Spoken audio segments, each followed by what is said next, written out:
Hello friends, welcome to your channel Krishna maths class. अभी तक हम इस पे 10th क्लास का मैथ्स कर रहे थे। एनसीईआरटी सॉल्यूशन कर रहे थे हम उसका। फिलहाल जो दिल्ली स्कूल्स हैं या बाकी स्कूल्स में सभी में ऑलमोस्ट सभी जगह ऑनलाइन क्लासेस चल रही हैं और कुछ एक नया पैटर्न से चल रही हैं कहीं तो जिसमें आपको वर्कशीट सेंड की जा रही हैं। ठीक है,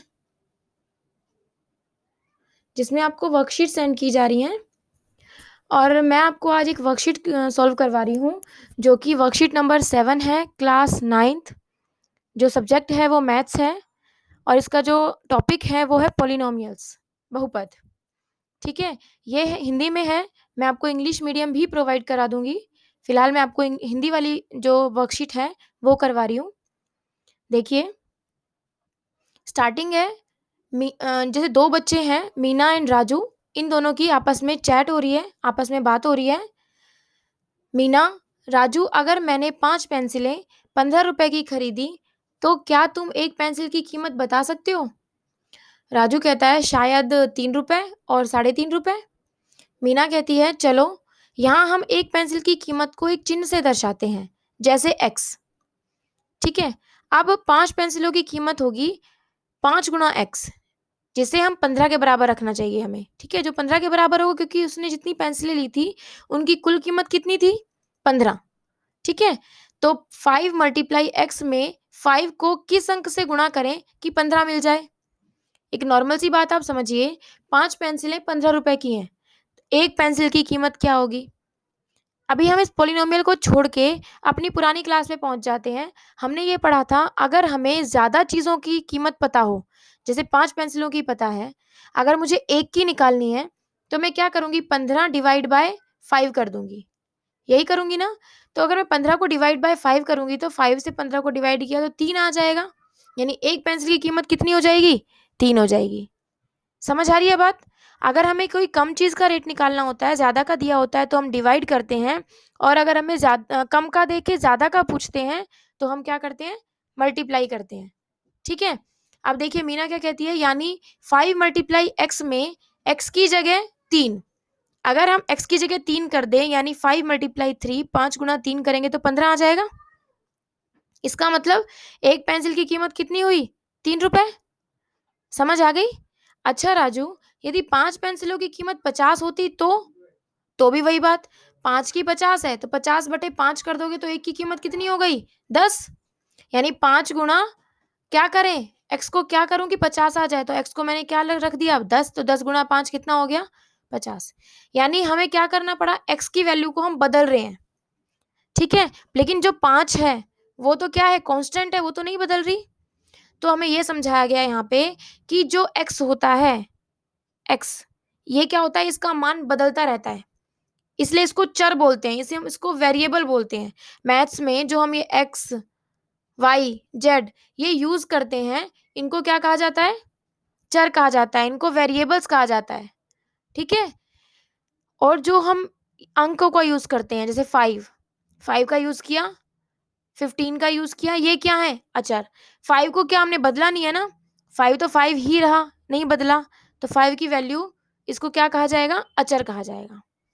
चर और अचर को मिलाकर बीजीय व्यंजक, एलजेब्रिक एक्सप्रेशंस बनाए जाते हैं, जैसे 4x+7, 3y-20 and 4x² - 3xy। समझ आई बात?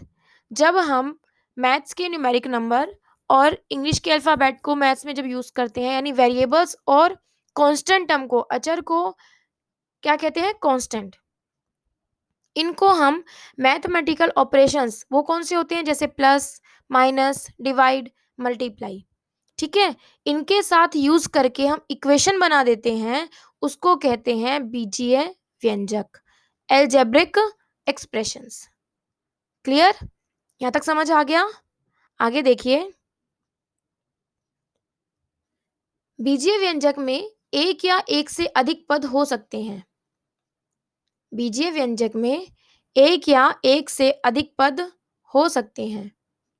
जैसे देखिए, 4x+5, दो पदों 4x और 5 को जोड़कर बना है।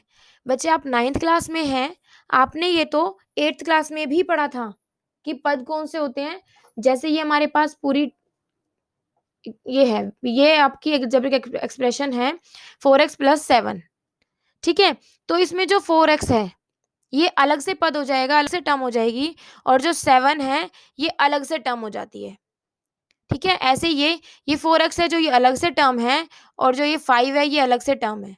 यानी कि जो ये ऑपरेशन बीच में लगे होते हैं, प्लस माइनस जो बीच में लगे होते हैं, अगर इनको हटा के अलग अलग कर दिया जाए, कोमा लगा दिया जाए इनकी जगह, तो जितने कोमे में हम उन्हें डिवाइड करेंगे, मान लो मैं ये वाला यहाँ से हटा दूं और यहाँ पे कोमा लगा दूं, तो ये दो बन गए ना, एक तो 4x हो गया और एक 5 हो गया। तो ये दोनों क्या है, इस बीजीय व्यंजक के दो पद हैं, ठीक है। आगे देखिए, प्लस आप लिखो चाहे नहीं, लेकिन जब माइनस होता है वो हमें लिखना होता है। अब जो ये वाला माइनस है ये 7xy का नहीं है, ये 5x का माइनस है। ये बात ध्यान रखना कि माइनस जो भी चिन्ह होता है ना, जो भी साइन होता है, वो अपने नंबर के सामने लगता है, पीछे नहीं लगता, ठीक है। आगे देखिए, एक या एक से अधिक पदों वाले बीजीय व्यंजक जिसके चरों की घात, एक्सपोनेंट बोलते हैं जिन्हें, पावर बोलते हैं, एक पूर्ण संख्या होती है, उन्हें हम बहुपद कहते हैं।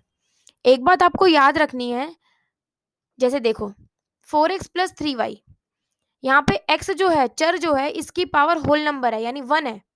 जब 1 पावर होती है तो उसे हम शो नहीं करते। मान लो 2 की पावर 1 तो 2 ही होता है, उसको लिखने की जरूरत नहीं है कि 2 की पावर 1 है, ठीक है। हमारे पास जितने भी चर हैं इस पोलिनोमियल में, उनकी पावर होल नंबर होनी चाहिए।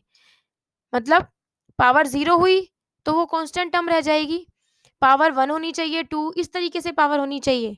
ऐसा नहीं है कि पावर 1/2 हो जाए, 2/3 हो जाए।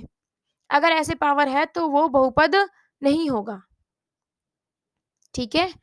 अगला देखो, ऐसे बहुपद जिनमें सिर्फ एक चर होता है, ये देखो, जिनमें सिर्फ एक चर होता है, ठीक है, उसे क्या कहते हैं, एक चर वाले बहुपद, पॉलिनोमियल इन वन वेरिएबल, एक चर वाले बहुपद कहा जाता है। अब देखिए, जैसे कि ये वाला है, x³ + 2x² + 4x - 2, इसमें सिर्फ x यूज हो रहा है, ठीक है। अगले में देखो t², सिर्फ t यूज हुआ है। इससे अगले में सिर्फ y यूज हुआ है। समझ आ रही है बात। आगे देखिए, आगे क्वेरी पूछी गई है, किसने पूछा, मीना ने, क्या 2, 4 और -7 भी बहुपद हैं। अभी देखो, अभी हमने क्या पढ़ा कि जो चर होते हैं उनकी पावर होल नंबर होनी चाहिए, और होल नंबर में तो 0 भी आता है। मान लो मेरे पास यहाँ पे आ जाए 2 × x⁻0, x⁻0 का मतलब क्या हो जाएगा, 1, और 2 × 1 का मतलब क्या हो गया, 2। इसका मतलब ये बहुपद है, ठीक है। चलो राजू का आंसर पढ़ते हैं, वो क्या कहता है। राजू कहता है, हाँ, ऐसे बहुपदों को अचर बहुपद कहते हैं, कांस्टेंट पॉलिनोमियल्स, लेकिन 0 को क्या कहते हैं, 0 पॉलिनोमियल, ठीक है। एक से आगे जो भी है पॉलिनोमियल उन्हें तो क्या कहेंगे, कांस्टेंट पॉलिनोमियल, लेकिन 0 को हम क्या कहेंगे, 0 पॉलिनोमियल, ठीक है। अब आपको मेरे अकॉर्डिंग जितना मैंने आपको बताया, आपको ये सब समझ में आ गया होगा बहुत अच्छे से कि अलजेब्रिक एक्सप्रेशन क्या होते हैं, पद क्या होते हैं, टर्म्स जिन्हें बोलते हैं, ठीक है।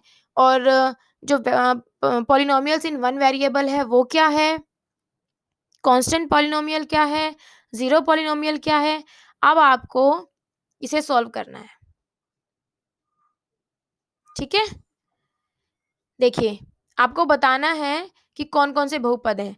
अभी मैंने आपको बताया कि अगर जो वेरिएबल है उसकी पावर होल नंबर है, तभी वो क्या होगा, क्या होगा, बहुपद होगा, अदरवाइज वो बहुपद नहीं होगा। इसका मतलब ये बहुपद नहीं है, नहीं है ना। आगे देखो सेकंड, ये बहुपद है क्योंकि पावर 2 है और 1 है। ये भी है क्योंकि x की पावर 2 है और x की पावर 1 है। आपको इसकी नहीं देखनी, ये √3 है तो कोई बात नहीं, इसको, ये भी बहुपद है, ये भी बहुपद है, ये 0 पॉलिनोमियल है ना। आगे देखो, ये 8 भी है।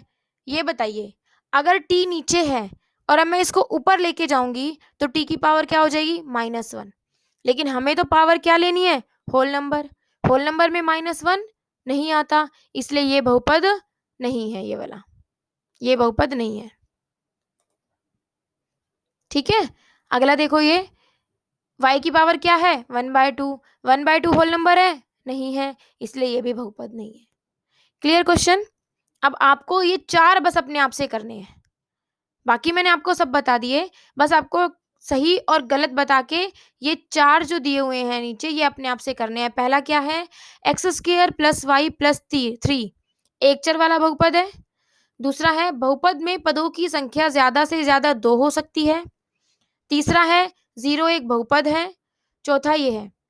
आप मुझे इन चारों के आंसर कमेंट सेक्शन में दीजिएगा, ठीक है, कमेंट में डालिएगा, और अगर नहीं क्लियर होते हैं तो मुझसे कमेंट में पूछिएगा। आपको कितना समझ में आया है प्लीज मुझे बताइएगा। ओके, और अगर मेरी इस वीडियो से आपको कुछ भी समझ में आया हुआ हो तो लाइक कीजिए, शेयर कीजिए और चैनल को सब्सक्राइब कीजिए। Thank you.